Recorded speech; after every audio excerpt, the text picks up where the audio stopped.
Testing, testing. Why are you gonna talk right now?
Okay.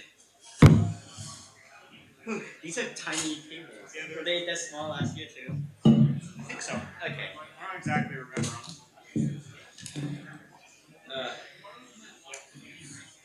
You all selected your list of mods. Yeah, we did. John Lawrence, Gina, and Amod. I guess that's more helpful than just saying Yeah. yes. Well, that's, you answered my question. Who all did you select? Yeah, I forgot Michael Kearney is also involved with running this tournament. Yes. Yeah. This is why he knew about ACF you. President Yeah. Michael Kearney to you. It's Is just he like president? he was. But the way I see it, it's like with U.S. presidents, they remain titled presidents post-term. Yeah. Mr. President. Unless they're disgraced and kicked out of ACF. When are we gonna build the Michael Kearney Library? Yeah. The Secret Service contingent. There should be like a Michael Kearney visual packet library. That's so Yeah. We like all provide, but also we are going. Yeah. Yes. Good luck, you guys. Thank you. That to you. That is to be clear. Guys, make sure we crack Hi, great chat. jokes. What did he just hear? What did he say? This is broadcasting. The broadcast Yeah. so. Try not to say any slurs. What? What on earth? Anyways. I mean, that's good. I won't have to try, but Yeah. it's just me. I've been actively restraining myself this entire tournament. Yeah. I mean, this is a third place game. That's the best time. If you want to let it out. I don't I think I'd use any slurs to. I'm actually so Set glad up that my- I'm on one night. Imagine if I was still on 0 eggs. Yeah. No, you wouldn't get the greatest ACF Nationals recording of all Exactly. time. I'm so glad. I mean, it's not the greatest ACF Nationals recording of all time No. because of the IKD incident, but Because of the IKD incident. Yeah, Okay, that's not gonna I've be- heard about this nebulously. The video I've exists. never heard what you went should on. watch it. It was a Well, don't spoil it. Yeah, you should watch I it. believe it's still available, right? This You is should from. just- Oh wait, no, I know that. No, that's 16. yeah, no. This is the part where he says that's my father, right? And then he exits. That's my dad. Yeah. No, so he's like, he doesn't know what the fuck's going on. He Yeah. exits because he's like, I have to get this question. That's my dad. He didn't even get tenure for that. God damn, he didn't need to roast his father like that. That's crazy. We also didn't like that question. He probably Not at waited. all. He basically just it was a classic football thing. You hear a clue where you're like, it would be so cool if I got this, and so you force No, yourself to buzz. it would be so bad if I didn't get this. Yeah. Yeah, this has happened to me too many times. And then buzz, Yeah. and then Yeah. get it And wrong. it's like, it was a science question. He's not a scientist. Like, You were there. no. That's what I was trying to say. Good old nacreous clouds. 16. That's what the toss-up is on, right?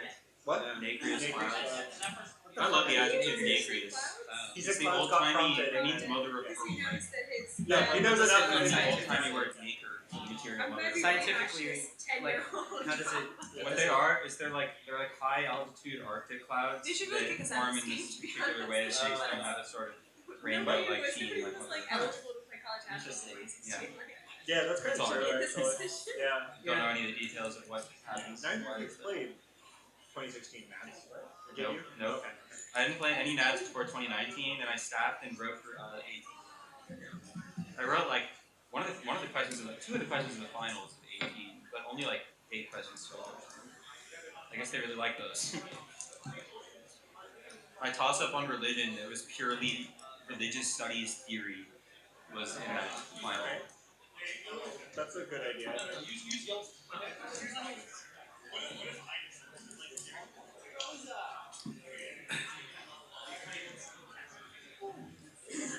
Is it done? Seems to be done. John, is it you? Okay. Glad to see I it. think they're just sexist, to be honest. Oh wait, no, fuck. John was our moderator last time. Anyway. Moral victory. Oh, you mean that, right? Yeah. Yeah, what were we doing? What do you mean? John was the mod when we lost to them in playoffs. So. Yeah. Oh shit. Oh true. Okay, never mind. We're good. Jason, We're we're done. Oh yeah. John was modding. You're totally correct. Flip flop. Yeah. Yeah. That's good for us. Yeah.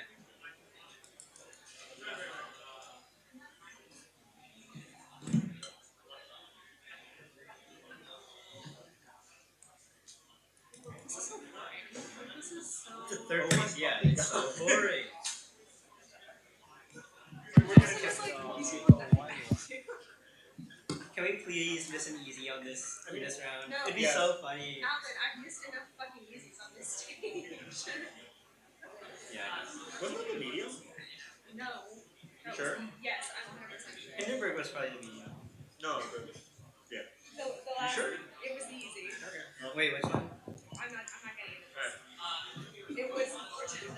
Wait, from last year? Yes. Oh, never mind. Oh boy, I Okay. can't wait to hear an atmospheric science toss. Would it be great if it was on Naker's squads? No. No. I think they probably retired that as an essay line, right? Just because we love it too much. Yeah, that's just also too hard. Oh, Like, yeah. It was already a really hard toss. Yeah. This was back when you know. This mic is only for the purposes of the stream. So Okay. if you want people in the audience to hear you, you have to speak in a voice when the people in the audience would hear Okay. you. Oh, okay. And wait, Michael, like, it's fine if we don't want people in the audience. Like, you're not, yeah. We don't need to yell. Don't need I to nominate project. Matt Jackson to enunciate perfectly. No, Claire is our enunciate perfectly. Oh wait, for modern. When it comes to Portuguese, at least.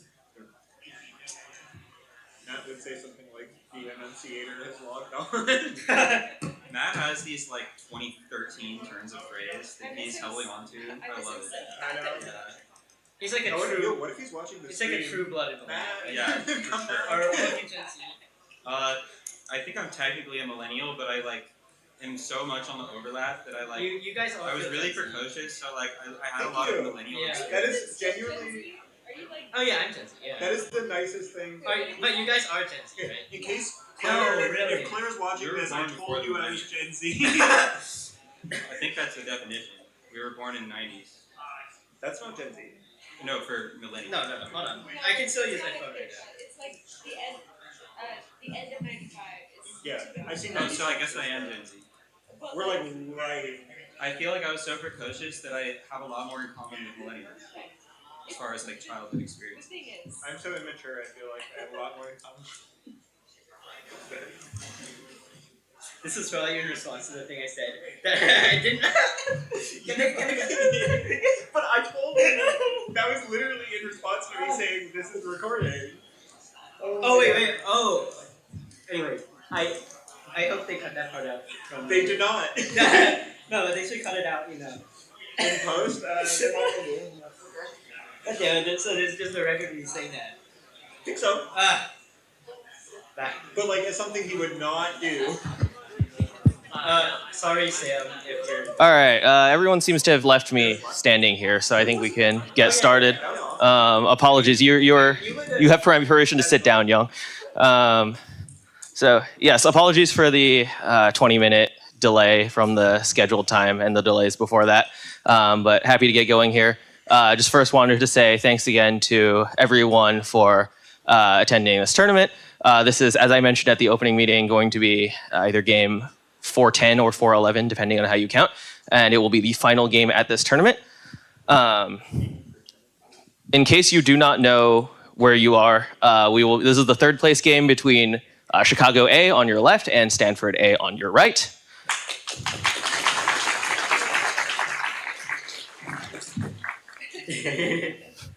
Cool. So without further ado, we will get started here. Just so folks in the room are aware, after this, we will have the Carper ceremony followed by the awards.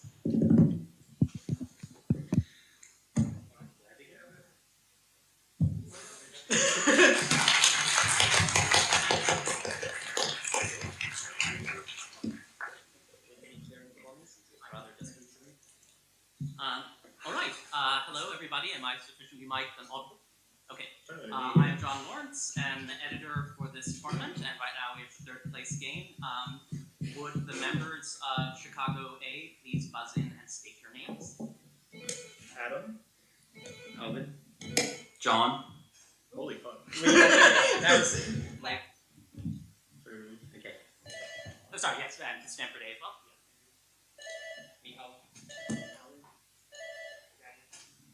And for the purposes of the stream, it would be nice if you can, lean in and speak to the mic when you are delivering. This is not All right. Are both teams ready to begin? Yeah. All right. Then we shall begin with toss of one. A Thai veteran of the U.S. Civil War took the name of this family, who built a company town at the site of Fort Nisqually. With the help of his former secretary, John Raskob, a member of this family financed the building of the Empire State Building and served as president of GM before Alfred P. Sloan. After Congress broke up Lackland and Rand's trust with this family's namesake company, it spun off into Atlas and Hercules. The diplomat Lars Anderson hosted parties in a Washington, D.C. neighborhood named for an admiral from this family and the word circle. This DuPont. Yes? Yes. Yes. Good job, good Great job. buzz. We've been there. Yeah. I don't know why. You're on the left hand. Your bonus, Chicago. One of these proteins called macro H2A has an additional 30 kilodalton domain and only appears in inactivated X chromosomes. For 10 points each, name these positively charged proteins that form octamers called nucleosomes. DNA wraps around these proteins to form chromatin. Histone. This method cross-links DNA protein complexes, fragments chromatin by sonication or MNAs, and uses an antibody to pull down specific histone marks. It is usually followed by sequencing or qPCR. Just immunoprecipitation. 31. Answer, please. Immunoprecipitation. Prompt. What? That's fun. Okay. Eliza? That was CHIP, or chromatin immunoprecipitation. You said chromatin. I am just the reader. But you said chromatin. Okay. If you wish to protest, I do. And the last part. This family of Good start. histone acetyltransferases is mutated in Rubenstein-Tabie syndrome. This family has a bromodomain, PhD finger, and a Higgs domain that interacts with MYB and CREB. Shit, dude. Remember the megan. Answer, please. Don't remember. That's P300. Okay. So are you or are you not protesting the second? Yeah. Okay. Would you like to? Are you filling out the protest form? Okay. Yes.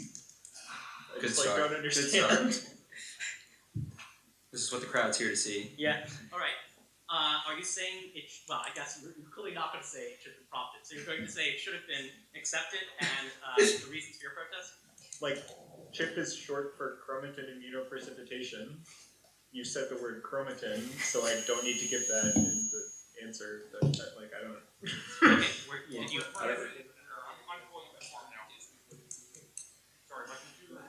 I just don't understand. Should I continue? All right. The protest has been noted. I will continue with toss of 2. Toss of 2. These cells are targeted by tagmokitug, an anti-CCR8 antibody.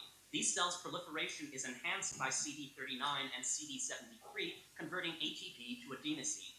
These cells are upregulated by the activity of IDO1 in APCs. The scurfy mouse has a mutation in a transcription factor controlling these cells' development, which is mutated in a disease characterized by the triad of eczema, enteropathy, and endocrinopathy, called IPEX syndrome. These are T cells. You said T cells? Yes. Okay, I will prompt you. T rings. Yes, that's right. Good buzz. That's Adam for Chicago, and your bonus. The narrator of a novel by this author recalls riding in the fancy baby carriage gifted by her rich German aunt and encountering a pet pygmy hippopotamus on the aunt's estate. For 10 points each, name this author of Mina's Matchbox. This author wrote about a mathematician with a memory that only lasts 80 minutes, who is cared for by a housekeeper and her young son. Do you have any idea where it's pointing? Answer, please. Yeah, I can think of it. Okay, that's Yoko Ogawa. Oh, Ogawa's novella collection, The Diving Pool, is usually described as belonging to this type of genre fiction. Koji Suzuki's Ring and most of the manga of Junji Ito belong to this broad genre.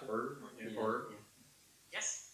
In Mina's Matchbox, Tomoko begins to use the local library after hearing about the apparent suicide of this man via gas. This person delivered the Zen-inspired lecture, Japan, the Beautiful, and Myself. It's Kawabata. It's just Kawabata. Yeah, it's yeah. Kawabata. Last 2 for 20.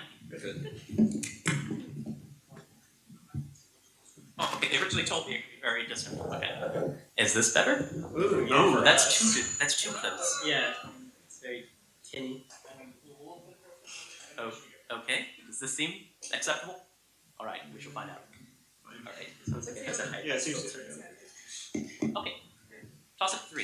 A 1960 essay laments that writers on this activity are not only white middle-class Americans, but middlebrows as well. The poem Rose Solitude by Jane Cortez appears in Kevin Young's anthology of poetry about this activity. This activity inspired poems like a war memoir by a writer who took a vow of silence in 1963. This activity is my religion in a poem by Ted Jones. The best minds in Howl float across the tops of cities contemplating this activity.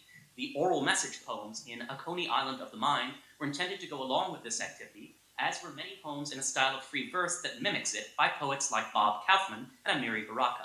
As a verb, this activity precedes June before we...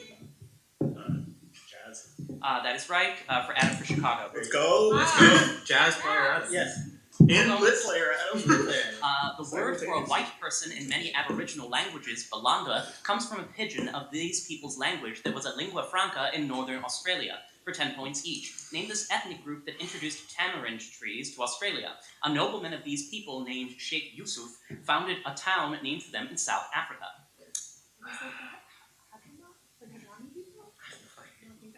Answer, please. That is Makassar. Sure. Macassan trepangers likely brought 2 cannons found on an island in Kimberley, refuting evidence for Kenneth McIntyre's claim that they were brought by this empire. This empire established colonies in Malacca and Macau. Portugal. Yeah. Portugal. That is right. While charting the coast of Arnhem Land, this explorer encountered a Macassan trepang fleet led by Chief Pobasso. This Royal Navy officer is credited as the first person to use the name Australia. Yeah, I just put this on next. Answer, please. No, again. Okay, that's Matthew Flinders. So Yeah. the middle for 10. Yeah. Claire, please. Thank you. Middle for 10. Toss up 4.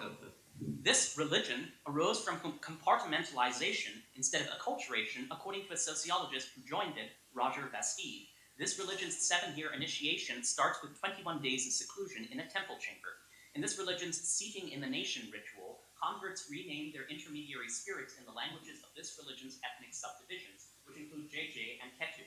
Unlike a similar religion, in which enslaved ancestors are contacted in a European language, practitioners of this religion can make sacrifices directly to 16 divinities in Fon or Yoruba. Starting in the 1970s, this religion was desyncretized from Catholicism. That is right for Claire. Good buzz. Your bonus. This country, which has hated President Touadera in the Central African Republic, is supported by Malian video men from Ben the Brain's Yere Wolo movement. For 10 points each, the Beninese pundit Kemi Seba was funded by what country's Wagner group? Russia. Yeah. Russia. Yes. This leader's continent-wide anti-imperialist image stems from a 2023 summit with Russia. Young men hold Wayian vigils for this military captain, whose BIRC battalion of cyber activists included the influencer Alino Faso until his alleged suicide in an Ivorian jail. What? Yeah. Answer, please. Traore? That is right. Okay, sorry. Traore co-founded the pro-Russian alliance of Sahel states and withdrew Burkina Faso from this regional bloc of the AEC alongside Niger and Mali. China Aid is building this bloc's new headquarters, the Eye, in Abuja. Isn't that ECOWAS, or is that wrong? Got nothing better. ECOWAS. That is right. All Oh, three for 30. Great work, Adam. We're clearly, yes, we are. Okay, toss-up 5. According to legend, only one of a group of 50 of these objects was spared from destruction by the Turks when it was given to Stefano Borgia and later acquired by Niels Iversen Schow. Vatiscombe Gun made modern examples of these objects now exhibited in a national museum. These are the primary objects in the Reiner collection housed in Vienna. These objects are the topic of the first title subject of the journal ZPE.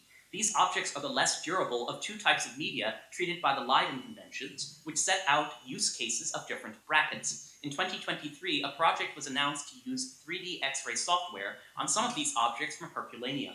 The so-called Passover letter is among many of... Scrolls? Okay, made of what material? Like papyrus? That's right. Okay, Adam great. Carper. Great game, man. We're at toss of 5. Your bonus. So far. Children were taken away from this sect during a 1950s civil disobedience campaign by its Sons of Freedom, who marched nude and burnt down their own houses. For 10 points each, what pacifist ethno-religion that originated in Russia takes its name from a pejorative term meaning spirit wrestlers? Oh, like, I used to know this. Answer, please. Ostroniki. It's Doukhobors. In 2024, the Doukhobors received an apology from this subnational polity where 80% of Doukhobors live. The 1980 book Michelle Remembers sparked the satanic panic by describing secret rituals in this polity's capital. Isn't it California? Yeah, it's somewhere in the US. I think. California?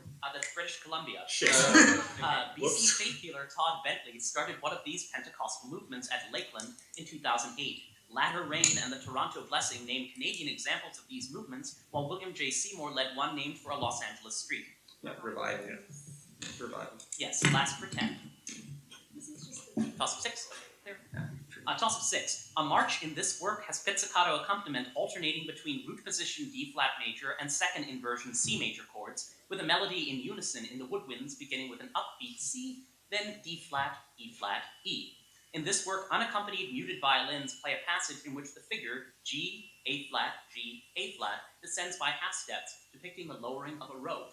An Oscar-winning film based on this piece was directed by Susie Templeton.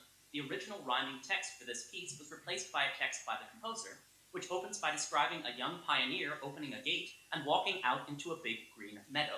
3 horns represent the second title character of this piece, and a bassoon represents the grandfather. Yes, that's Edward Fitzpatrick. Your bonus. This circa 980 CE artwork uses cloisonné enamel work for its almond-shaped eyes and shows its seated subject presenting an orb to a cradled Christ child. For 10 points each, name this sculpture likely commissioned by the Abbess Mathilde in the city of Essen.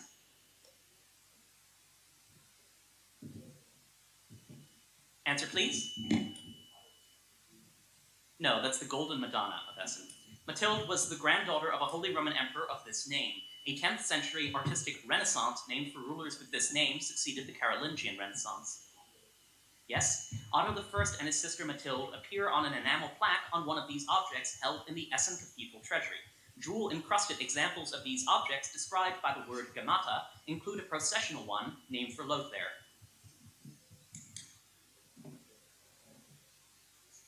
That's right, last 2 for 20. Toss of 7. A 2024 horror film translated as Monster Island stars a creature named for this non-English word, plus Ikan, the Japanese soldiers encountered in the Kai Islands. Nomads named for this word, plus Laut, lost their island to the Samakau landfill. A cryptid from Kerinci Seblat National Park is named for this word, followed by Pendek. This word precedes Kina Bukan Kina in a saying that defines the Peranakan diaspora. This word does not name a country, but indigenous residents of a peninsula that Ptolemy called the Golden Chersonese are known by this word followed by Asli. This word precedes one meaning forest to name animals of the genus Pongo, which are threatened by palm oil plantations and were studied by primatologist Birute Galdicus. For 10 points, give this Malay word for person Sorry? Yes, that's right. So that was Mihal for Stanford. Your bonus. Marshal Peng de Hui was dismissed for drawing attention to falsified grain production during this period. For 10 points each, the Four Pests campaign and practices like deep plowing contributed to rampant famine during what period? That's right. Grain production also suffered as labor was diverted to running small-scale folk examples of these structures, which were erected by communes across China with the goal of exceeding the UK, catching the USA.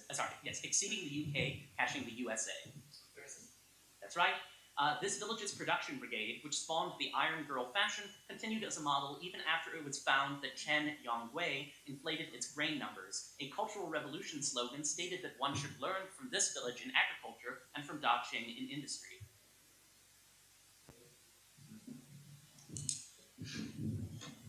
Answer, please. That's Dajai. So first two for 20. Oh yes, you have the preface resolution.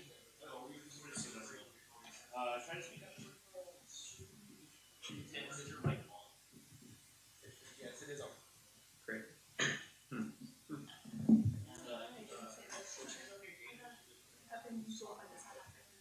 Eat.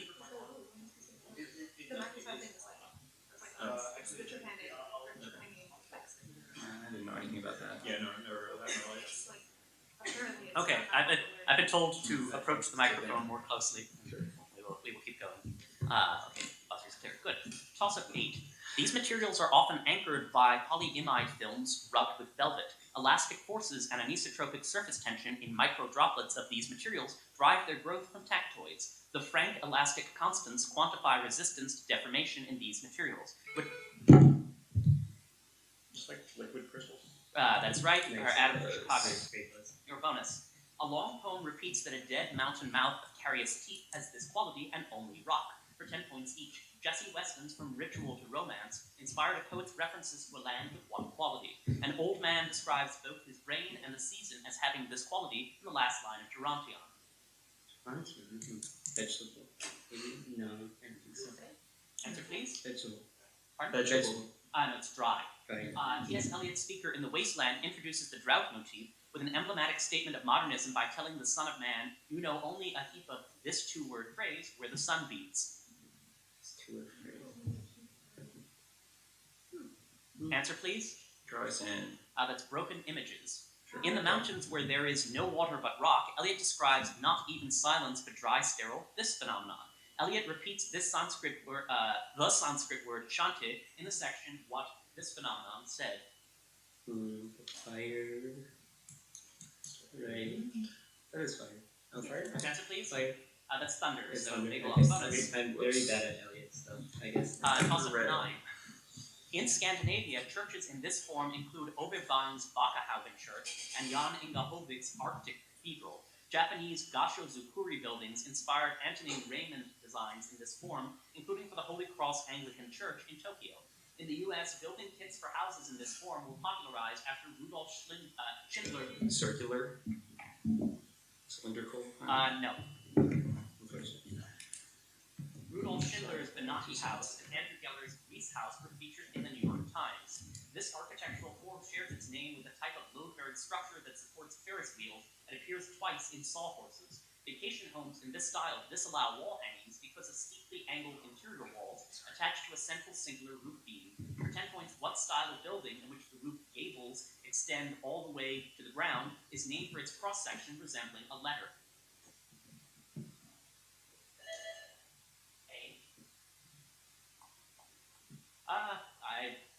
No, I don't have that. It's a frame. Frame. All that underlined, no problem. Just writing notes 2 lines in a row of that. Okay, so that goes dead, and we're moving on to toss-up 10. Okay, description acceptable. This character proclaims himself to every sad soul kin that mourns a kinsman loved and lost, after changing his mind during a conversation with a portress about the inheritance of a childless sailor. In Arthur Ryder's translation, this character compares love to daylight-shutting night-blooming flowers when his beloved carves a poem into a waxy leaf. This character's court poet urges him to ascend in a god's chariot to battle demons, after which he encounters a boy playing with a lion cub. This character bows before an ascetic to acknowledge the sanctity of Kanva's hermitage before his Gandharva wedding. After a fisherman brings this man a signet ring, a curtsy. That is fine. Yeah. Wow. Okay, so that was Andrew for. Yes. I just thought that His name is he had a Dushanta, name. that's acceptable. Oh God, he doesn't. Your bonus. Peter Adamson called this thinker a man for all seasons, for at different times writing in support of both Ismaili and Twelver theology, before founding a scientific center for Hulagu Khan. For 10 points each, named the Shia philosopher who lived in Persian. This polymath drew on Miskawayh, Avicenna, Al-Farabi, in his Ethics for Nasir.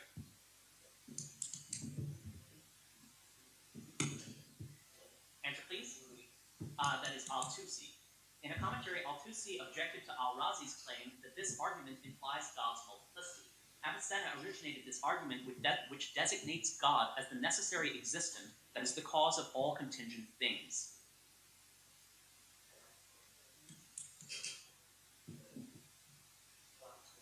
No, that's the proof of the truthful, or Burhan al-Siddiqi. Al-Tusi's response to Al-Razi asserts that for God alone, existence is the same as this idea, which is the intrinsic property that makes an entity what it is. Medieval philosophers debated whether this property must precede existence. Yes, that is the last for 10. And that is the half. At the half, I was for Chicago A 135, Stanford A 80. All right. Are further adjustments being made to the microphones? Yes. Oh dear. Certainly.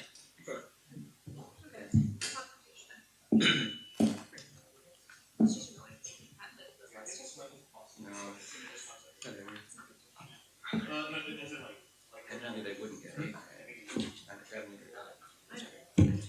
Pretty. What? The signet? That's correct. Pre-FTP, what do you mean? Yeah. Was it pre-FTP? Yes. Yes, definitely. Yes, that's. Oh, okay. Okay. Not much closer I can get to it. Yeah, I guess. Without an excessively personal relationship with it. Okay. I don't.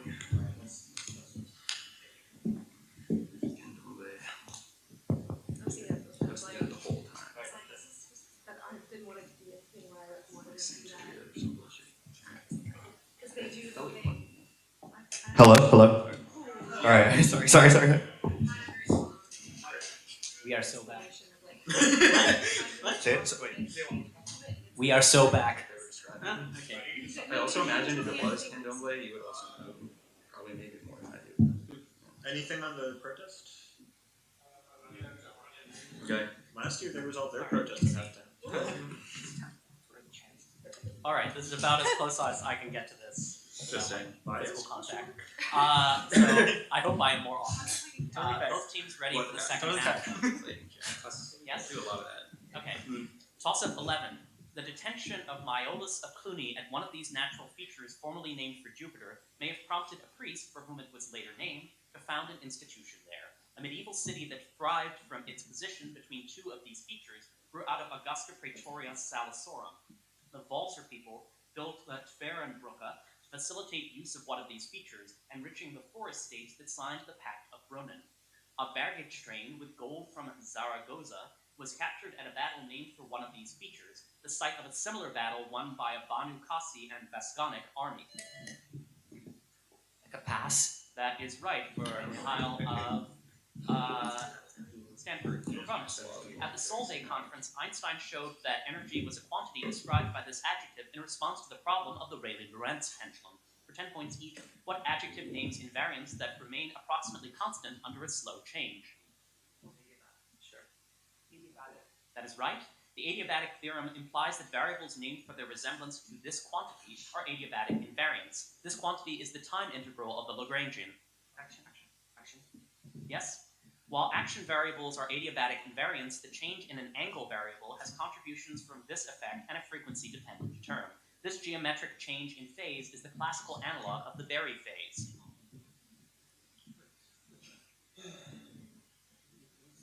Answer, please. That's the Hannay angle, so first 2 for 20. Claire, please.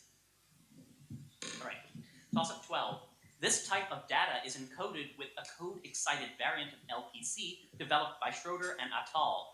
This type of data may be subject to a continuously variable slope variant of another algorithm that iteratively represents states through deltas. Encodings of this type of data may use either the A-law or mu-law algorithms, the former of which sets a standard value of 87.6 in Europe. Transmission of this type of data is the origin of the DS0 standard. The smoothness of this type of data is controlled using hard knee or soft knee compression. Lossless compression of this type of data is often stored in flat file. Sound. Yes, that's fine. Okay. I used to have a flag library of music until I got too lazy. I did too, then I ran out of memory. So true. The continuum of care and staircase models contrast with a model of service provision named for this resource first, for 10 points each. The 1968 Civil Rights Act directs the government to affirmatively further the fair access to what resource. In many countries, there is a shortage of affordable types of this resource. Housing. Yes, affordable housing shortages are exacerbated in Anglophone countries by this market gap, exemplified by the outnumbering of fourplexes by high-rises and attached single-family homes. Market gap. So like the middle. The missing middle. Missing middle. Yeah. That is right. Yeah. Home prices in the U.S. are often tracked with a family of repeat sale indices named for this economist and Carl Case. This economist predicted the 2008 housing bubble in irrational exuberance. Just K. Schiller. Schiller. That is right. Great. Good. Also, 13. This writer described a nightly colloquy with God in a cosmography of myself that is often published with a set of observations by Sir Kenelm Digby. Samuel Taylor Coleridge praised the little twist in the brains of this writer, and this writer's concluding remark, "The huntsmen are up in America." Books by this writer list the belief that peacocks are afraid of their feet among vulgar errors, and find evidence of quincunnical, Brown. that is right. Great.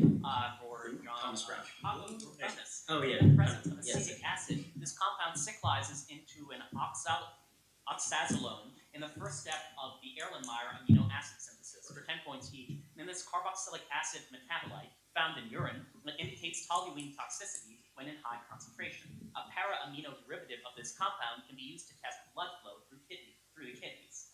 Uh-oh. Carboxylic acid. Probably have to take this one. Answer, please. Uric acid. Say that again? Uric acid. No, hippuric acid. Okay. Toluene is converted to hippuric acid during metabolism by reacting it with this amino acid. This achiral amino acid has a hydrogen side chain. Glycine. That's right. The first step of toluene metabolism is one of these reactions catalyzed by cytochrome P450 enzymes. This reaction is the rate-limiting step of serotonin synthesis from tryptophan and converts tyrosine to L-dopa. Hydroxylation. Yes, last name for 20. I was imagining the molecules. What's different about it? Okay. Toss-up 14, specific term required. David Lockwood introduced a distinction between social and systems types of this concept. Increasing two types of this concept underpins the Tinto model of student retention. John Braithwaite proposed a type of shaming named for this concept. In a model created by John Barry, this concept results from both high contact with the host culture and high cultural maintenance. High levels of this concept result in altruistic suicides, while low levels of it result in egoistic. Next 5. According to Emil Durkheim, who argued that Catholics' higher levels of it resulted in lower suicide rates. Along with adaptation, goal attainment, and latency, this concept makes up Talcott Parsons' AGIL paradigm. For 10 points, what concept, less intense than assimilation, is undergone by immigrants adapting to a new country? Integration. That is right. Great. So right. Which I word? Your Not bonus. saying anything. This film's use of pre-existing classical music includes employing the Blue Danube Waltz to accompany a scene of a plane docking at a space station. For 10 points each, name this 1968 Stanley Kubrick film that uses Richard Strauss's Also Sprach Zarathustra for its opening shot of the moon, earth, and sun in alignment. 2001. A Space Odyssey. This composer, who had previously worked with Kubrick on Spartacus, discovered at the premiere of 2001 that his original score for the film had been replaced. This composer's score for A Streetcar Named Desire was the first Oscar-nominated score primarily in a jazz idiom. Bernstein. Wait, Elmer Bernstein. Wow, it's Bernstein. I know that's Alex North. In Oh, 1993, yeah, this right, man yeah. conducted the first recording of North's unused score. This composer of the score for Chinatown wrote many scores for sci-fi films, including Planet of the Apes, Star Trek: The Motion Picture, and Alien. Wasn't. Yes, first and last for 20. Toss-up 15. In a story by this author, a drunk cobbler and a pauper ironically nicknamed Rothschild collide on a muddy street, but limp home together to break a religious fast.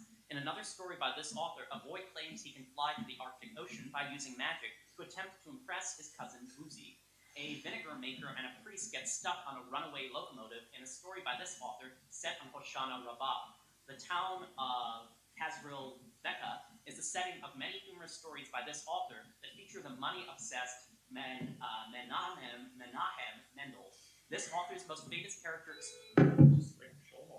That is right. What the fuck is going on? Fun. Your bonus. literature player, by the way. Yeah. Yeah.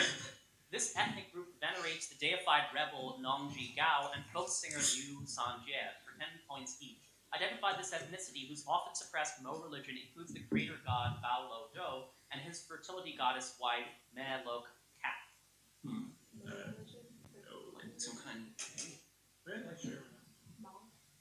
Sorry? No, Zhuang. A Zhuang servant named Li Shi Yuan is sometimes attributed as the source of the Yexian folktale. Yexian is the Chinese equivalent of this story, which was first told by Strabo as Rhodopis, and had a pumpkin carriage added to it by Charles Perrault. Cinderella. Yes. Instead of a fairy, Yexian is helped by a magical red one of these animals, which are commonly cultivated by the Zhuang. Liu Sanjie was carried to heaven by one of these animals, which in Chinese folklore can turn into dragons by leaping over Long Man Gate.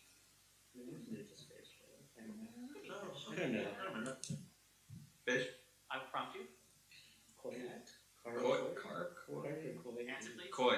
Nice. No, it's Carper. Oh, Fuck. Koi, they're the same. Oh, okay. Oh, Yeah. Great. Great. Yeah. You unfortunately cannot say magic carp, but yes. So last one for 20. Okay. Toss of 16. Ali Kufi claimed to have translated a history of this region that records its defeated ruler petitioned to have its conqueror suffocated in a sewn-up cowhide. This region was ruled by the Rai dynasty until its widowed queen Suhandi married the minister Chak. An invasion of this region responded to Bawarij pirates who operated out of Jabal. The Habaris ruled this region from Mansura after Muhammad bin Qasim defeated the rulers of Alor and established its namesake Caliphal province, which stretched northeast to a neighboring region's city of Multan. Charles Napier reported his conquest of this region by telegramming Pekabi. After that is right. Great package. Sure, What dude. is going on? Your bonus. This piece opens with a harp playing a D 12 times to represent the tolling of a midnight bell. Yes, it sounds like Poets that. each name this tone poem by Camille Saint-Saëns that uses a mistuned violin to depict Death playing the fiddle. That's what happened. Yes, this movement from a different composer's symphony uses a mistuned solo violin to depict Freundheim, a personification of death from German folklore. The composer's widow claimed that this movement was inspired by Arnold Böcklin's self-portrait with Death playing the fiddle. That's pretty late. Something Booker, maybe even later than that. Answer, please. Tchaikovsky 6th. What? Tchaikovsky 6th. No, it's the second movement of Mahler's Fourth. Oh, no. The solo violin is retuned in this composer's first violin concerto to allow the soloist to play an E-flat major on open strings. The Rondo à la Clochette from this composer's second violin concerto inspired a G-sharp minor piano piece. No, that's Paganini. First for 10. Oh, yeah, that's. Yeah, okay. Whatever. Toss up 17. This artist ate away his own body's shape from 8,000 pieces of stale and moldy bread for the piece Bed. A steel latticework sculpture of a crouching figure by this artist is nicknamed the Shitting Man by Dutch locals. Indigenous Mexican brick makers crafted the 35,000 small Kiefer. Nick 5. Sorry. Small terracotta humanoids that carpet the floor in this artist's installation, Field. Spike and Isla glimpse a work by this artist in the distance in a shot for 28 years later. 100 iron castings of this artist's naked body face the sea at Crosby Beach. in the piece Another Place. A 66-foot tall weathered steel sculpture by this artist with a 177-foot ribbed airplane wingspan is seen by tens of millions of people per year because of its proximity to the A1 road near Gateshead. For 10 points, name this contemporary English sculptor who created the Angel of the North.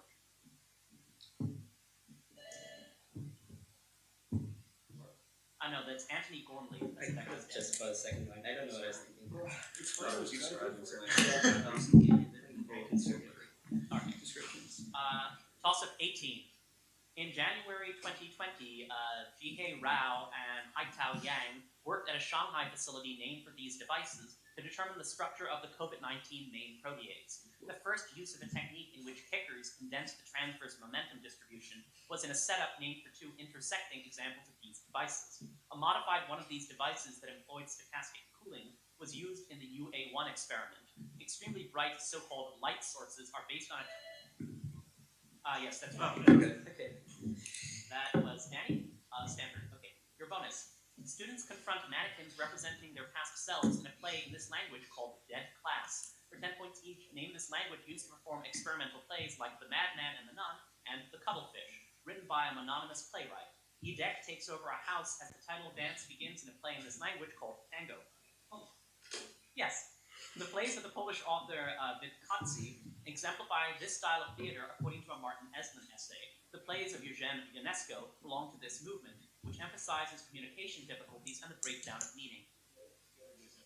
Yes, Dead Class was written by this author, who staged the absurdist plays of Witkowski with Krykov 2 theater.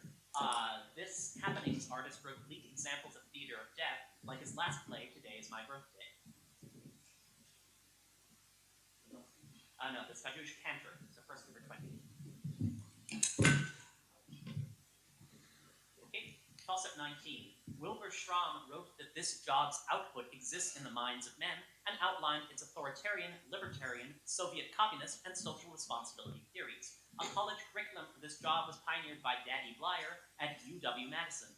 This job crowdsources feedback on the platform HARO.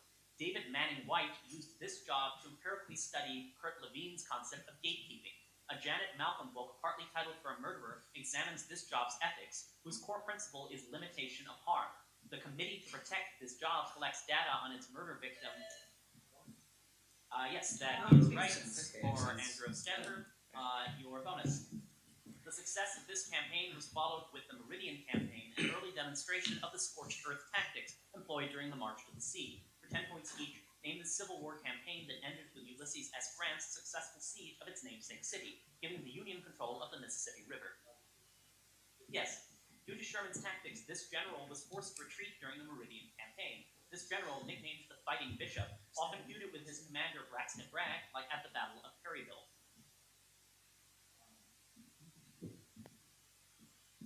Answer, please. That's Leonidas Polk. Union success during the Meridian Campaign was endangered by William Sewey Smith's defeat at the Battle of Okolona to this general, who massacred surrendering troops at Fort Pillow. Yes, first and last for 20. And now the last toss-up of the game, and I guess eventually the protest will be resolved too. But we'll see which finishes first. Anyway, toss-up 20. This concept presents as seen, as object, or as seer in a trifold distinction from an inquiry into the good. Pure experience is prior to the emergence of the expressive version of this concept, according to Kitaro Nishida. Good. Nope.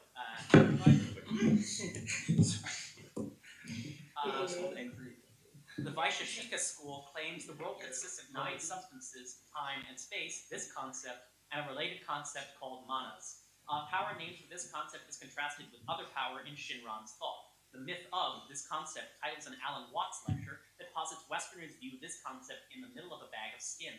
The denial of this concept is one of the marks of existence, along with dukkha and anicca in Buddhism, in contrast to Advaita Vedanta, where this concept is equated with Brahman. For 10 points, a word for what concept is paired with thou in...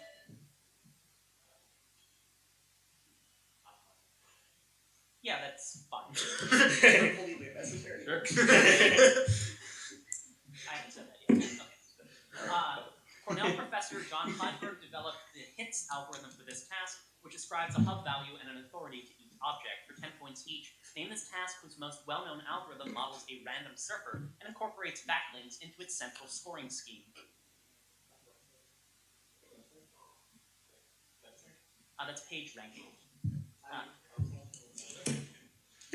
Okay.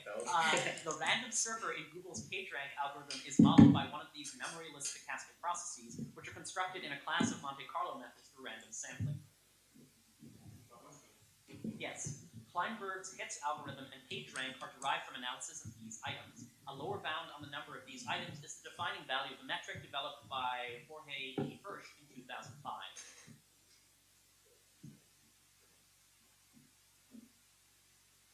Answer, please? No, these are citations. So middle for 10. Okay. A final score of 275 Chicago A, 185 Stanford A, and 359. Okay. Good game. Good game. Great game. I have 285. I have 285, not 275. Yeah. I have 275 as well. Okay, wait, let me.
Let me know, and then when you tell me when you.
All right, I am back while we wait for the last few people to trickle in.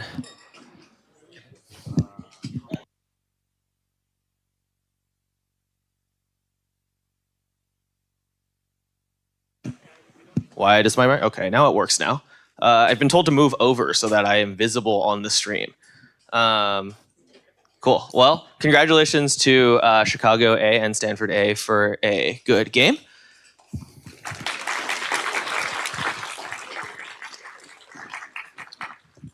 While I was sitting watching the Chicago A Stanford game, it occurred to me that at no point at this tournament, including the opening meeting, had I ever actually introduced myself. So I'm Kevin, in case you didn't know. I've been directing the tournament. No need to applaud. But we're going to move on to the Carper ceremony now before we go to the awards. And for that, I will hand the floor over to our Carper Carper chair, Andrew Hart. Thank you. As you probably know, the Carper Award is a Lifetime Achievement Award recognizing outstanding aid to the college quiz bowl community. We're going to have 4 people who are recognized for their contributions today. To introduce the first, I'd like to have Dennis Liu come up here. Dennis?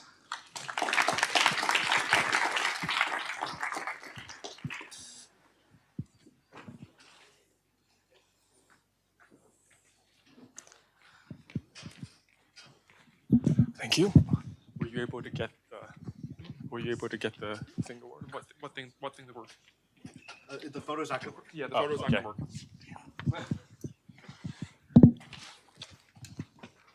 Can I just put my? Yeah, you can put it here. Yeah. I met Kyle when I was living in Boston and contacted the newly revived Harvard Quiz Bowl team with an offer to moderate at their practices. Kyle got into Quiz Bowl in part because he won the National Geographic Bee as a kid. He went on to a successful Quiz Bowl playing career that included winning the 2008 NAQT ICT undergraduate title and the 2012 British Student Quiz Championships, making him the first to win a national title in both the US and the UK. But his playing accomplishments aren't why we're honoring him today. Kyle was the driving force behind the establishment of the Harvard Fall Tournament in 2006. During that first tournament, Kyle and another staffer were locked into a classroom building by inattentive maintenance staff, who apparently did not realize that a tournament was running. Despite that experience, he continued to direct HFT until he graduated, establishing a tournament that would last into the 2020s. After graduating, Kyle went to Oxford on a Rhodes Scholarship. After arriving there in 2009, he discovered that while there had previously been a few attempts at establishing Quiz Bowl in the UK, those efforts had largely foundered in the early 2000s. Kyle arranged for Oxford to host sectionals and then revived the British Student Quiz Championships. Unfortunately, we couldn't get a picture of the British shirt that Kyle had.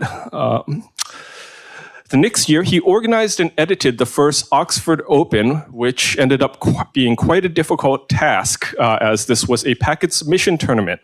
He complained to me that many middle-aged UK quizzing luminaries' idea of proper packets involved cutting and pasting entire paragraphs from Wikipedia, hyperlinks still included. I'd get an email from him going, "Look at this." And then I'd get another email 15 minutes later going, "Oh my God, this is worse." Despite the amount of time Kyle spent trying to uplift the UK Quiz Bowl scene, he still was able to pick up a buzzer occasionally. He led Oxford's Magdalen College to victory in the televised University Challenge Tournament, which resulted in Kyle gaining a devoted fandom of elderly English ladies who, sincerely, wanted to make him a cup of tea. Ultimately, Kyle's contributions to UK Quiz Bowl are perhaps best summed up by Edmund Dickinson. While he devoted a great deal of time to organizing, editing, and writing in the UK, his greatest contribution was inspiring the UK to realize that it could run a thriving Quiz Bowl circuit itself, if only it was shown how. He gave the UK the best of American Quiz Bowl culture without some of its more unfortunate parts, and now each generation of UK Quiz Bowl players and editors trained their successors. So with that, Kyle Haddad Fonda.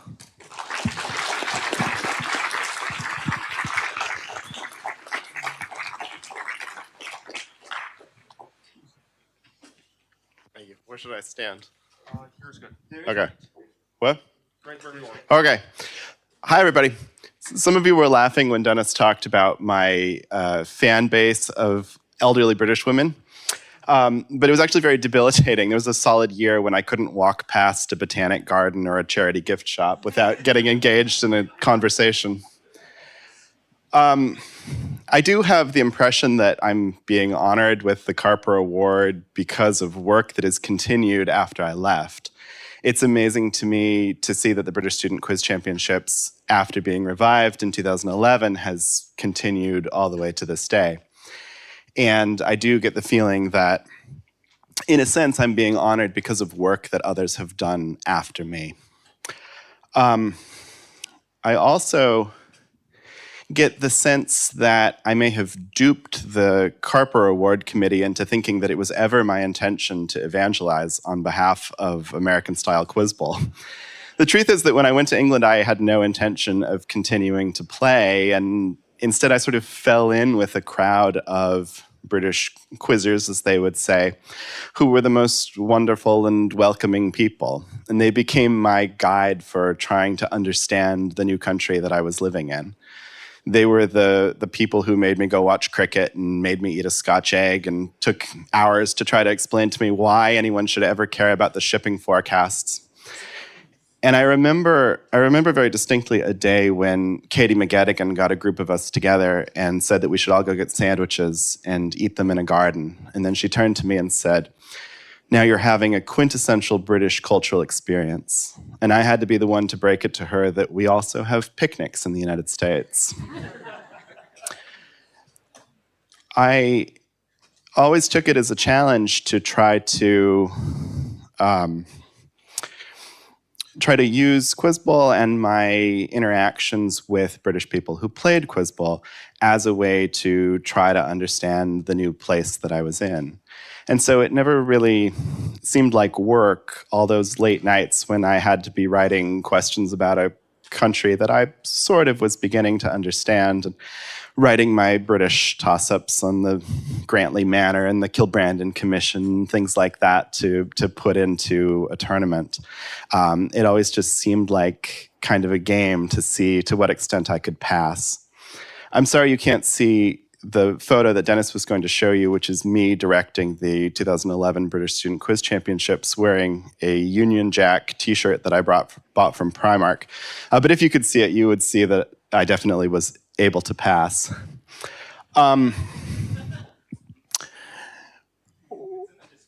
Okay, thank you. It'll be there for sure. I can't stand up here and brag to you that between 2009 and 2013, Oxford had the best Quiz Bowl team in the world, but I'm pretty sure we had the biggest. We regularly used to take 7 teams to a tournament. We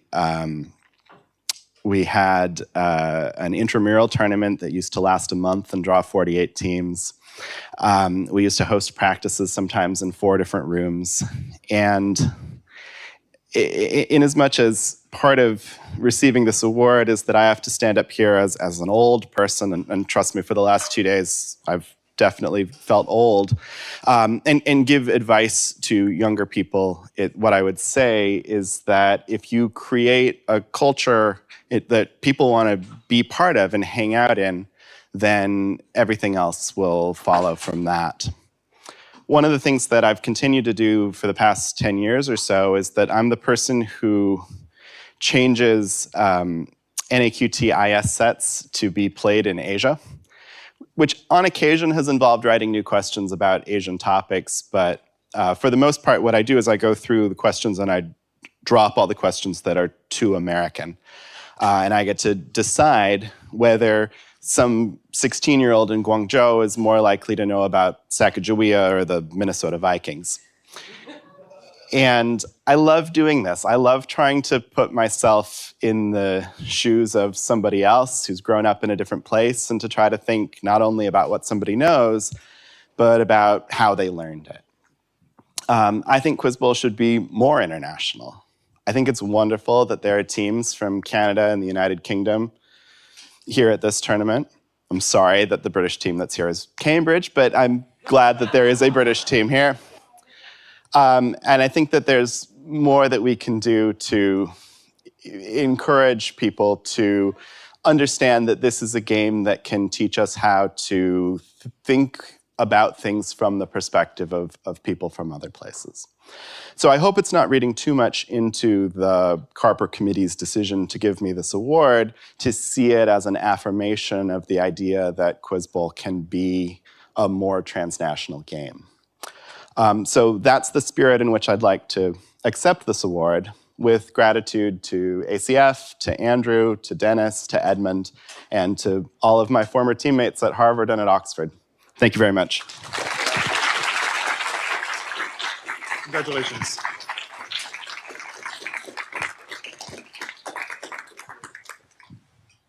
Who's next? I believe Dan is next. Okay. And I do have a video. all right, for our next award winner, we have a video introduction from Fred Moreland. So here we go.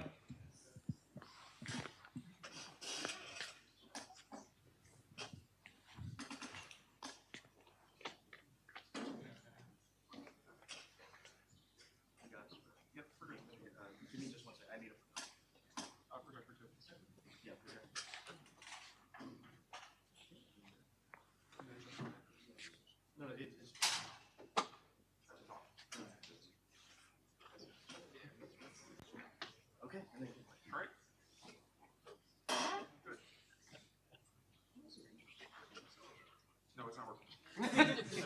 Sorry, the audio is not connected.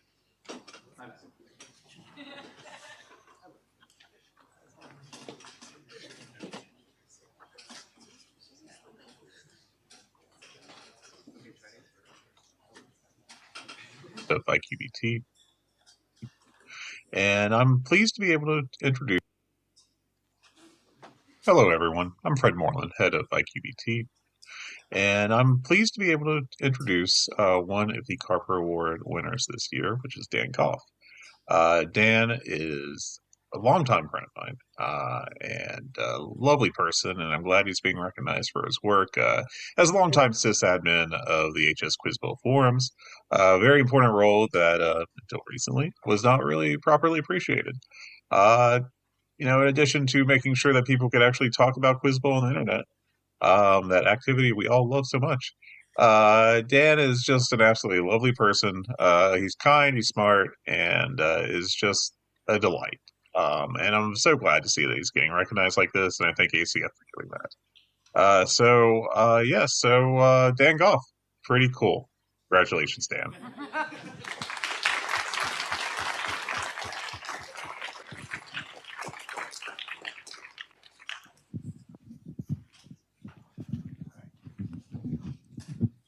Well, first I want to say thank you to ACF and the Carper Award Committee for their choice.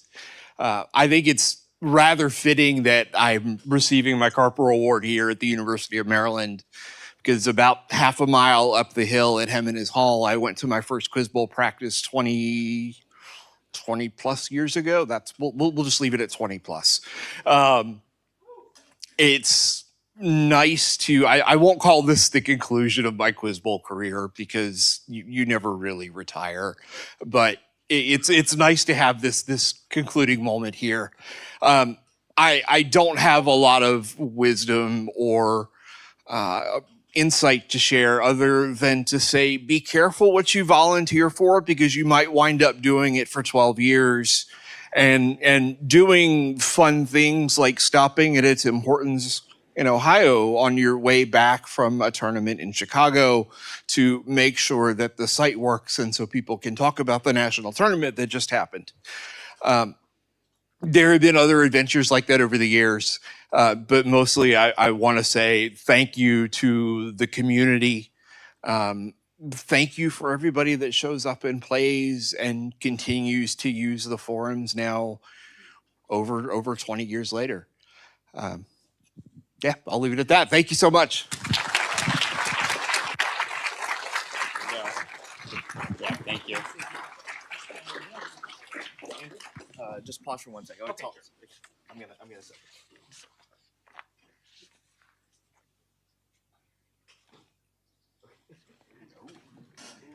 Very fancy.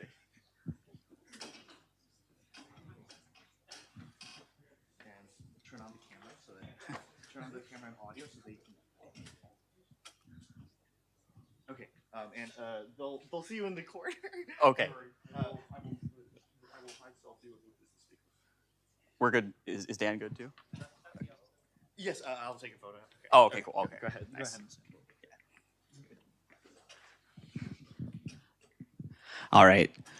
While they're taking a picture over there, I'm going to introduce the third awardee, who is Alejandro Lopez Lago. And Alejandro had a distinguished playing and organizing career at Claremont Colleges and the University of Washington.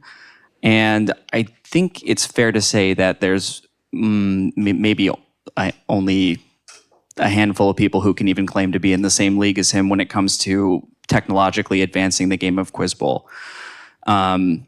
Especially in the development of the MODAC program that we used this weekend, he was pretty much the central person behind that. And, that is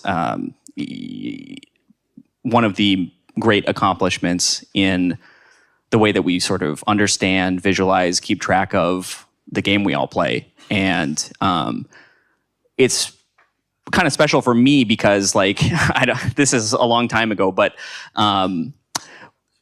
I wanted to do something like that, and I had no idea of how one would technologically go about it. But Alejandro actually helped me work on that. I probably almost 15 years ago now, or something like that. And then to see those efforts, not through me and anything I did, but from other people, including Alejandro, pushing forward and actually making that happen and making it better than I could have ever imagined. It's just, even just feeling seeing those ideas come into fruition and a tournament like this running on those things and everybody being able to see how they did on the tournament and stuff like that. It's really exciting and really cool. And, there's different ways to contribute to Quiz Bowl, but I think that Alejandro's contributions are up there with anybody's in terms of how exciting and important they are for everyone who plays. And, obviously the kind of skills that he has as a talented programmer are in high demand, and for him to use those to further and benefit all of us, I think is really special. So I'd like to turn it over to him now to say some words and accept the award. And I've already mailed it to him, so he's got it somewhere over there. Alejandro? Okay. Turn off the mic. So now, and then turn it back on. Right. Thank you for the speech, Andrew. And I'd like to thank ACF for the award too. It's really an honor. Technology has had a big impact with me for Quiz Bowl. 20 years ago, I discovered the forums and then the IRC chat room, the pound Quiz Bowl. And I think without that, I would have probably just played a little bit in high school and kind of quit. But through the forums and through the IRC, I was able to meet so many people who had such passion, such intense curiosity. And they were so thoughtful and knowledgeable, and that could teach me so much. And I felt I found a place that I really belonged to. And I wanted to kind of contribute in my own way to kind of give back. And I was never really a very good question writer, but I do kind of knew how to program. So I would do little things little buzz tracking apps for when people would read packets in the chat room, a little question reader that would kind of read line by line. And I got to see people kind of use it and like it and enjoy it. And that made me kind of happy. That gave me a sense of pride. And so it kind of inspired me to kind of keep working on software and Quiz Bowl over the next 20 years. And I've done my fair share of things, but it's kind of great seeing other people kind of use their own skills and technology to kind of improve the game on their own. And there's just so many different things now, like question databases, question readers, buzzer sets, packetization software, even the live stats website that was used for this tournament. That's just incredible to see. I think it's great. It's great having all this kind of technology used to help the game. I think the next big thing is to kind of, and we're seeing a little bit of this already, but just integrate everything as a whole, so that packetization software can just produce questions that the question reader and the tournament management software knows how to use right away, and that the tournament management software knows how to output stats and store it in place, and have this done with little expertise, little maintenance, little fuss, just something that's very easy to use, so that people running tournaments anywhere can just go ahead and use it. And I think that will make everyone's lives a lot easier and kind of make the game a lot more special. there's so many people I kind of have to thank, have helped me or influenced me or been kind to me in the community. But I like to call out two people who I owe this award a lot to because they helped me, throughout the years.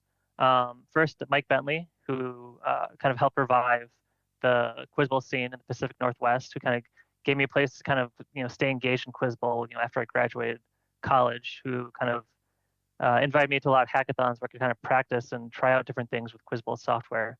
And Ophir Lifshitz, who I worked on with a project called Bees many years ago, along with Andrew, and he has a very strong sense of design and theory of Quiz Bowl and he was really influential in like the design of Modak and helped shape it into something that was very usable. So I'd like to thank both of them. And yeah, I'm happy that I've been honored with this kind of award. So thank you once again.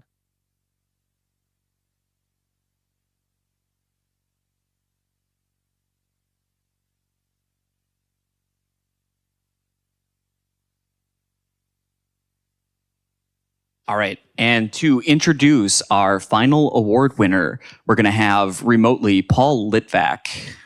Paul Litvak, everybody.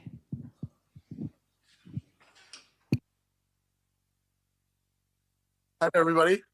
I can't see the esteemed audience, but I assume that it is there. So pleased to be with all of you today. Just thinking back to playing the game 20 years ago, it really warms my heart to just see or not see, I guess, the circuit thriving as much as it has. And really just seeing the flowering of Quiz Bowl and really beyond what I could have imagined 20 years ago. So pleased and honored to be able to take this time to introduce Raj Bhan. Raj Bhan is a dear friend of mine and a luminary of the game who you may not know. He was really essential in the rise of ACF and the kind of proliferation of good Quiz Bowl at a time when there really weren't that many question writers out there really sacrificing their ability to play in order to produce high quality questions for the rest of us. Raj was really at the forefront of the movement to really look into detail and really think hard about the content of questions, to really try to reward knowledge, to produce sets that all of us could use, and was a esteemed player as well. I remember him laying in a bathtub drinking beer after one of the ACF Nationals, so exhausted from all of the efforts that he put in to produce questions for all of us. And really, I think all of us owe a debt of gratitude to him for all of his contributions to the game. And so I'm just so pleased that he's receiving this award, and so pleased to have the opportunity to present him this honor. So with that, I will turn it over to Raj Bhan to hear his words of wisdom.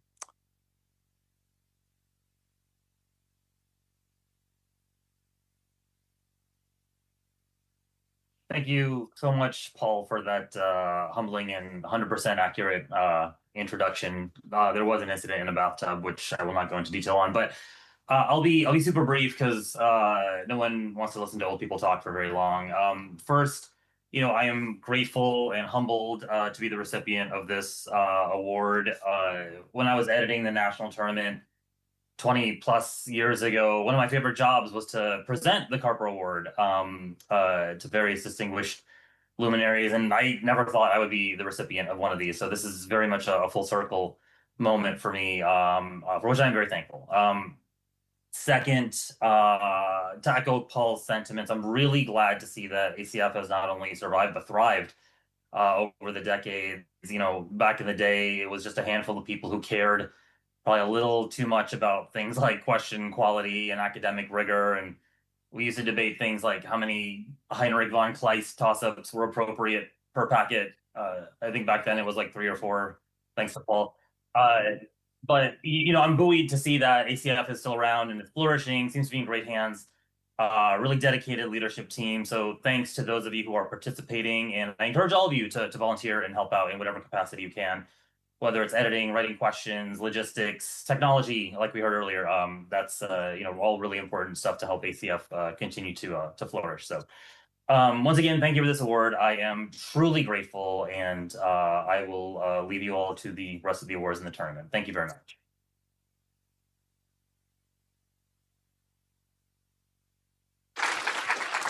All right. Thank you, Raj. Thank you, Paul. Thank you, Alejandro. and also, of course, Dan and Kyle, Dennis, and I guess me. I'm going to turn it back over to these guys, but I really appreciate everyone being here to honor the people who have made a contribution to the game. And, the Carper Award is something that's important to me to sort of make sure that we're recognizing people for their accomplishments. And so to that end, every year we try to solicit input from the Quiz Bowl community about people who are worthy of being recognized for their achievements and their help growing the game. And I really appreciate when people make an effort to participate in those so that we know that we're considering people who are worthy of recognition. So thank you very much. I will turn it back over to Kevin.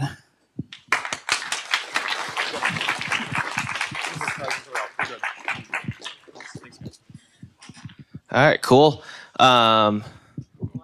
Yes, we will. If someone could get the lights.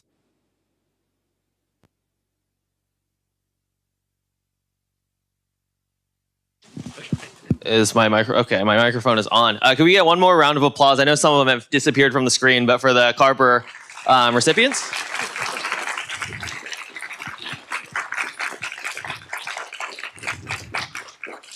To Dan and Kyle, who are still here and I am sure can hear me. We are certainly very grateful for your contributions to the community. Cool, so now moving on. Before the awards, I would like to do a few more thank yous. First to everyone who was involved with the production of this set, the freelance writers, the editors, the playtesters, and the proofreaders. So if you are an editor and you are here, stand up, please. I'd like to recognize you.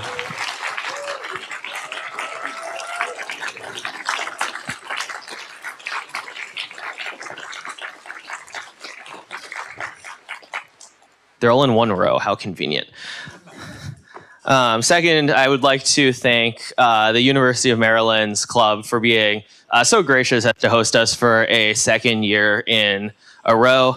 I know it's certainly very difficult and definitely a challenge to be asked to host such a large event for consecutive years. So two people I want to especially shout out, Jordan Boyd Graber, who is our faculty advisor who we were working with. I know Jordan is unfortunately not here right now, but he texted me about 2 minutes ago saying he's watching the stream. So thank you, Jordan, virtually.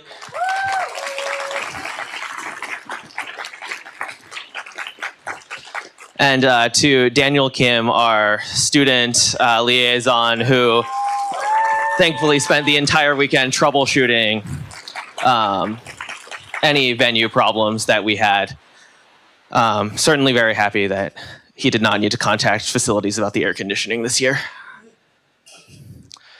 Cool. And two more people I would like to thank as we're getting set up here. Arthur Ramsey and Young Fenmore Lee, if you guys could stand up, please.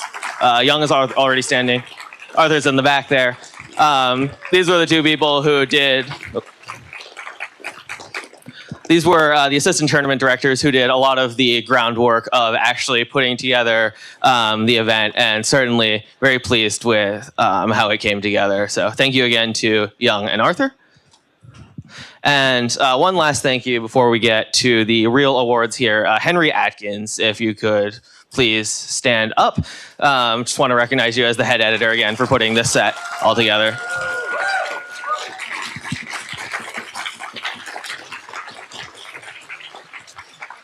Cool, so now it looks like there are a lot of books set up behind me.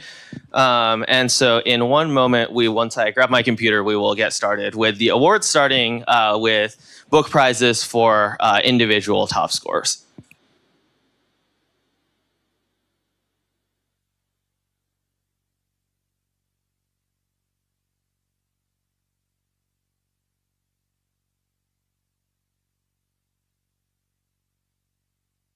Before you turn on.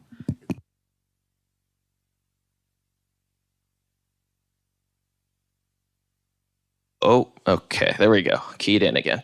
So we will start with our top 4 Division II scores. When I call your name, please come down here and grab a book prize. So tied for 18th overall at 40 points per game, Robert Wang of Columbia A.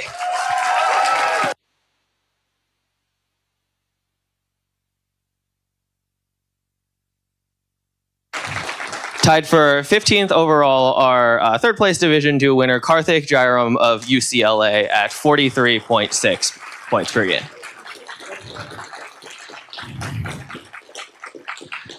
At 8th overall, second highest D2 scorer, Rohan Ganeshan of Harvard at 57 PPG.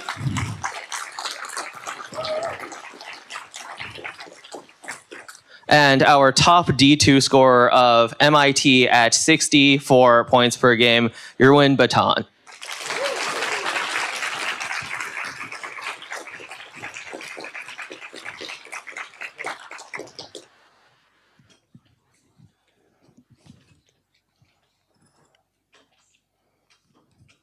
Cool, sounds good. After this, now we will recognize our top 8 undergrad scorers inclusive of our Division II winners.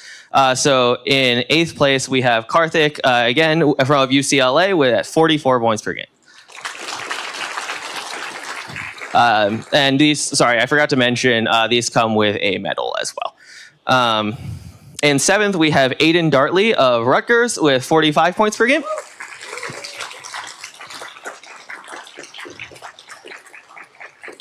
In 6th, we have from Stanford A with 51 points per game, Andrew Zhang.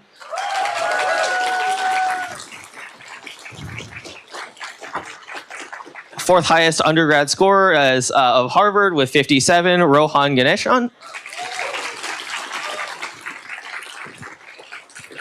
There you are, Rohan. Our fourth highest undergrad scorer, Joseph Chambers of Virginia at 61 points per game. Again from MIT with 64 points per game, our third overall undergrad scorer, Yerwin Batan.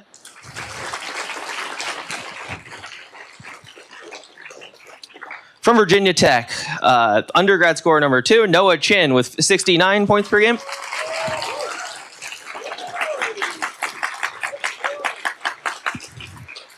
And our top undergrad scorer from Minnesota with 70 points per game, Joel Miles.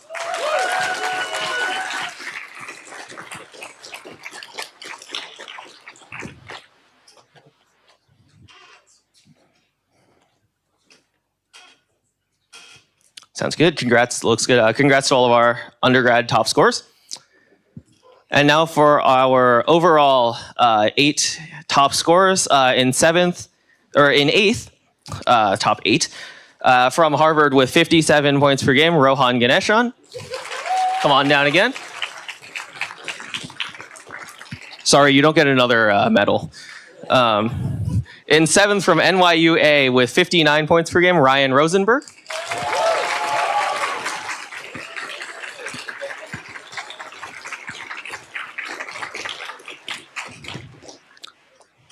In 6th from Pittsburgh with 61 points per game, Ariel Fader.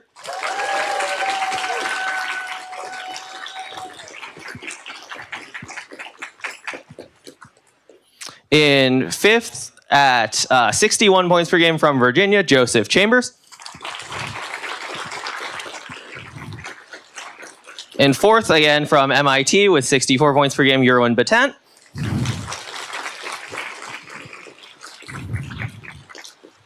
In 3rd from Virginia Tech at 69 points per game, Noah Chin.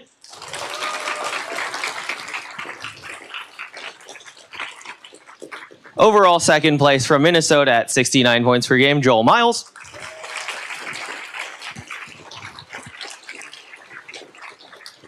And overall top scorer of Bruin with 84 points per game, Jack Lewis.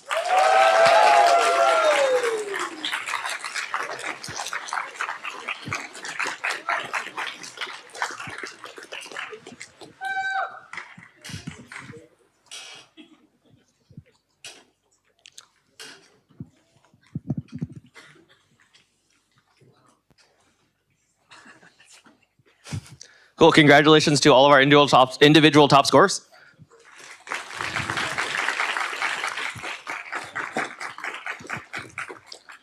Now, moving on to the team awards, we will start. Oh, did someone?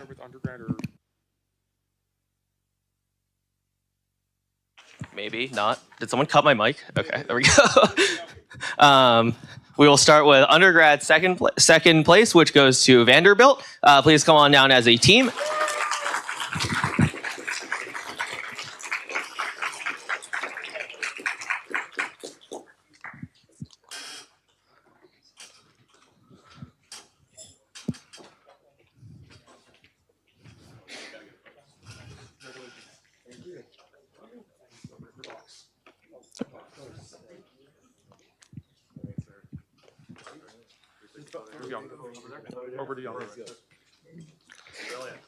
And our first place undergrad team, Virginia Tech.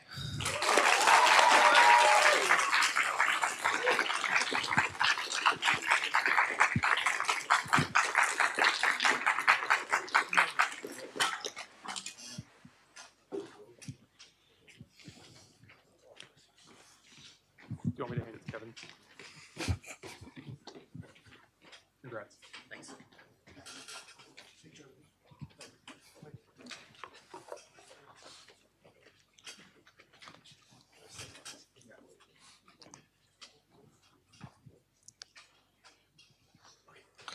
Cool, and now we will move on to our overall team awards, which we'll start with in third place. Congratulations to Chicago A.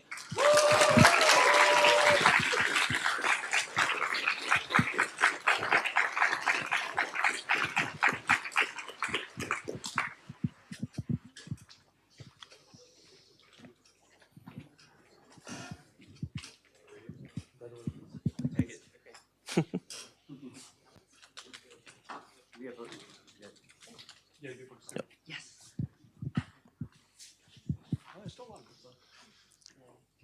The undergrad team should come back up for their books. In second place, we have Indiana. Congratulations.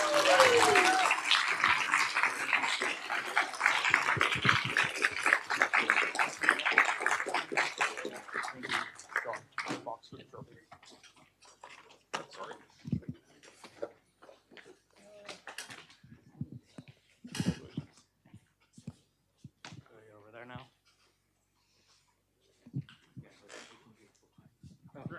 Should we do that first? Go ahead. Congratulations.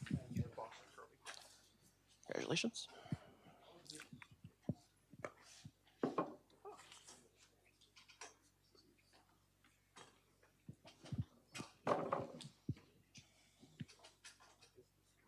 Ready when you are.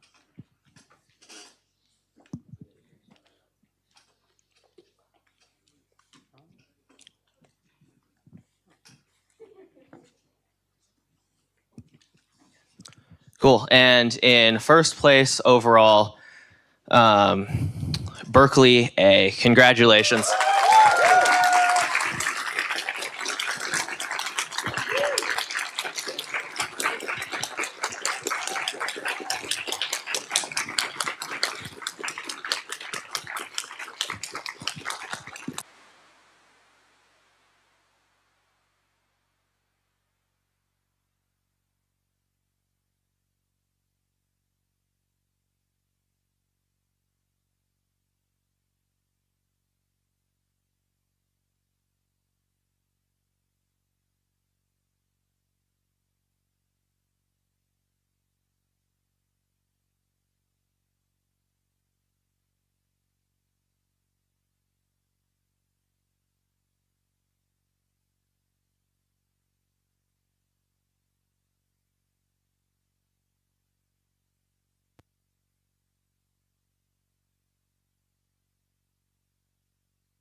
Perfect. And congratulations again to all of our team winners. One more big round of applause for all of them, please.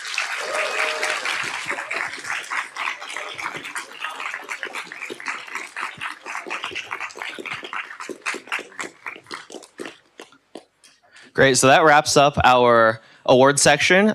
So what I want to do now is just extend one final thank you to the most important people of all of the teams who attended this weekend. Obviously, we couldn't have a tournament if teams did not show up. So thank you to all of you. I know a lot of you traveled very far distances or especially drove many hours to get here. So really appreciate you all coming this weekend. I hope you guys had all a fantastic experience and we'll hope to see you next year.